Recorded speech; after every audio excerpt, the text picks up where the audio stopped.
Hello, and welcome to my Unredesigned series. My name is Gabe from Unsolicited Designs. In this video, I'm going to present my own custom versions of every mythic rare from the Outlaws of Thunder Junction that I graded a C or lower in my report cards. If you haven't seen those videos, be sure to check out parts 1 and 2. My grades for the Outlaws of Thunder Junction included a few milestones. It's the fewest number of mythic rares that I've graded a C or lower, with only 3 out of the 20 cards not making the cut. Additionally, it's the first time that I've handed out an F, not once, but twice in the same set. This is the third set that I've done my report card reviews for, so I'm starting to get a little more comfortable with where cards fall on the grading scale. Furthermore, I intend to release a video explaining my grading system, and I think that'll be helpful for viewers so you can understand my reasoning better, and for myself so that my grades are going to be consistent from card to card and video to video. Now before we get into my redesigns, let me just state, I don't mean to belittle any of the hard work that anyone over at Wizards of the Coast has done in designing these cards. I know their job is like herding cattle, and I'm sure there are plenty of nuances and considerations in their designs that I'm simply not aware of or don't have to factor in. I have nothing but respect for everyone over at Wizards of the Coast, and my ideas are the equivalent of closing the gate once the whole herd has been put inside. With all that said, I hope you'll find my ideas intriguing, and I hope to earn a like and subscribe from you by the end of the video. Without further ado, I present my redesigned mythic rares from the Outlaws of Thunder Junction. First up, we have Annie Flash the Veteran. My issues with this card aren't necessarily with the power level. The ability to access 2 cards every time she taps is certainly excellent. But it seems to me that this card was designed with mounts in mind, and it honestly doesn't do much to encourage you to utilize her in that archetype. Additionally, it doesn't seem to me that any of her abilities go together. Why does she have Flash? Because it's in her name? Why does she recur a 3-drop when you cast her? Loosely because of lore reasons. Why does she exile 2 cards for you to play? Because it's powerful and really for no other reason. Overall, Annie is just a total mess. So my goal when redesigning this card was to make it cohesive and turn it into the clear mounts matter centerpiece that it was meant to be. So taking a look at my version of Annie Flash the Veteran, you'll see I kept the stat line untouched because I think 4 power is plenty enough to crew most any vehicle and saddle any mount creature. And 5 toughness is enough to survive most any combat and make her into a viable ambusher. I also thought it made sense for Annie to retain Flash, but I expanded it to grant Flash to your mount and vehicle spells too. I think that's a great benefit to these card types, and it gives them pseudo haste. But I also like how it can be used to set those card types up as ambushers as well. Annie's impulsibility is also still present, but in a greatly altered form. It now relies on your mounts and vehicles triggering on attack. I tried to design this so that it would encourage you to be aggressive. Mounts naturally play this way since they can only be saddled as a sorcery. But vehicles are a little more open-ended, and I wanted Annie to keep that in mind.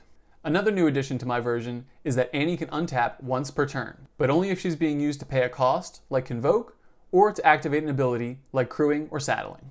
This makes her superb for riding into combat on a mount or vehicle, but still being able to hold the fort on defense. Lastly, I stripped out the silly cast trigger. I felt like a lot of the mana cost of this card was being tied up into that ability. So now, without it, I felt like shaving Annie's mana value by 1 was acceptable. Of course, considering how much text is on my version of the card, I think maybe leaving it at 6 would be fine as well. I wouldn't argue that point. Because I felt the original design was such a thematic failure, I pushed this redesign pretty far.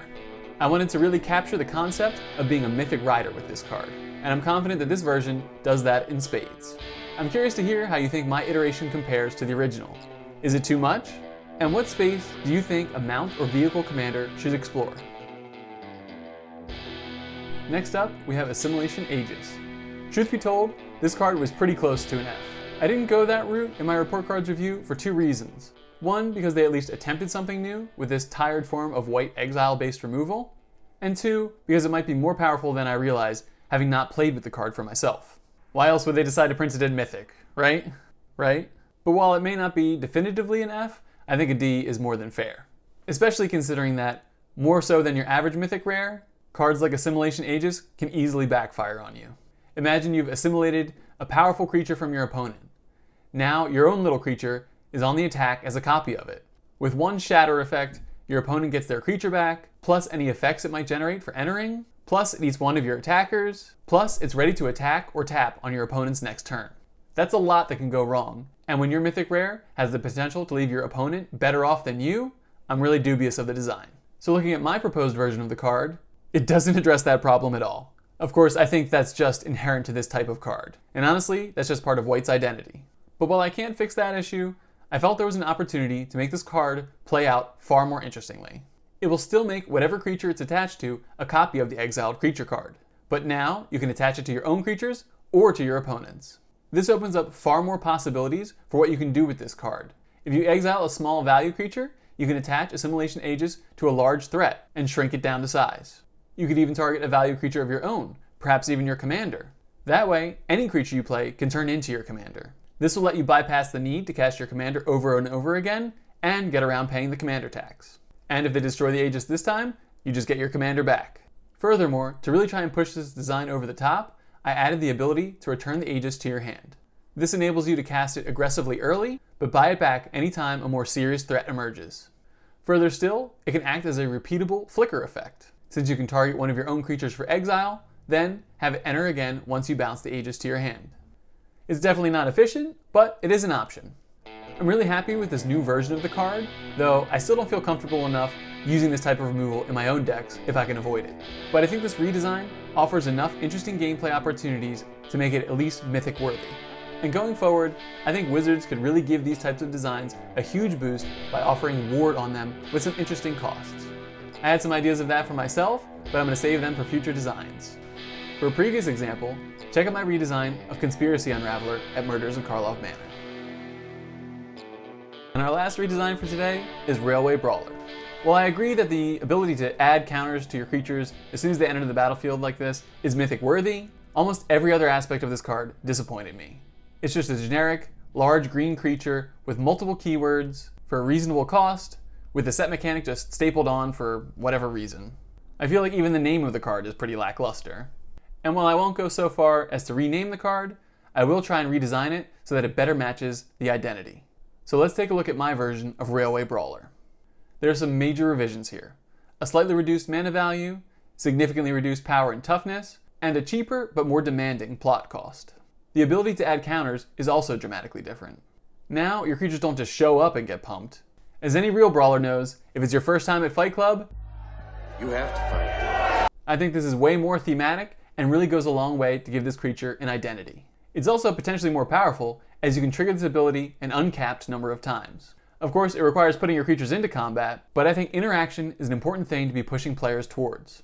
But then again, with my wording, you don't need to attack or block. This design lends itself to fight and bite cards. And you aren't even limited to damaging your opponent's creatures either. If you can find ways for your own creatures to spar with one another, they'll still get the counters.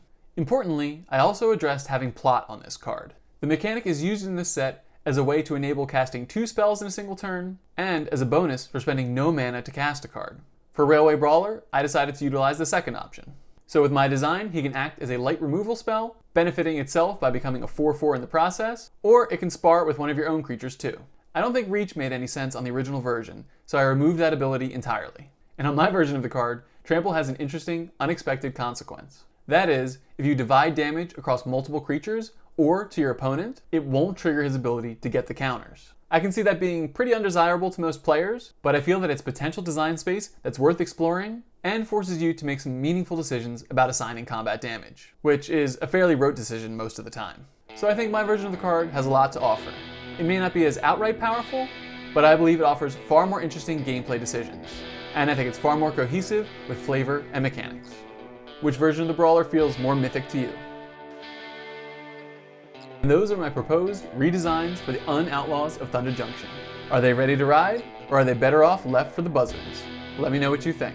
There weren't many cards for me to redesign this time, but I think the versions I've presented to you are plenty interesting, and I tried to put a lot of thought into them and their gameplay ramifications. Kudos to Wizards of the Coast for making 17 out of the 20 mythics in this set mythic-worthy. I hope I earned a like and subscribe from you, and I'd love it if you'd share this video.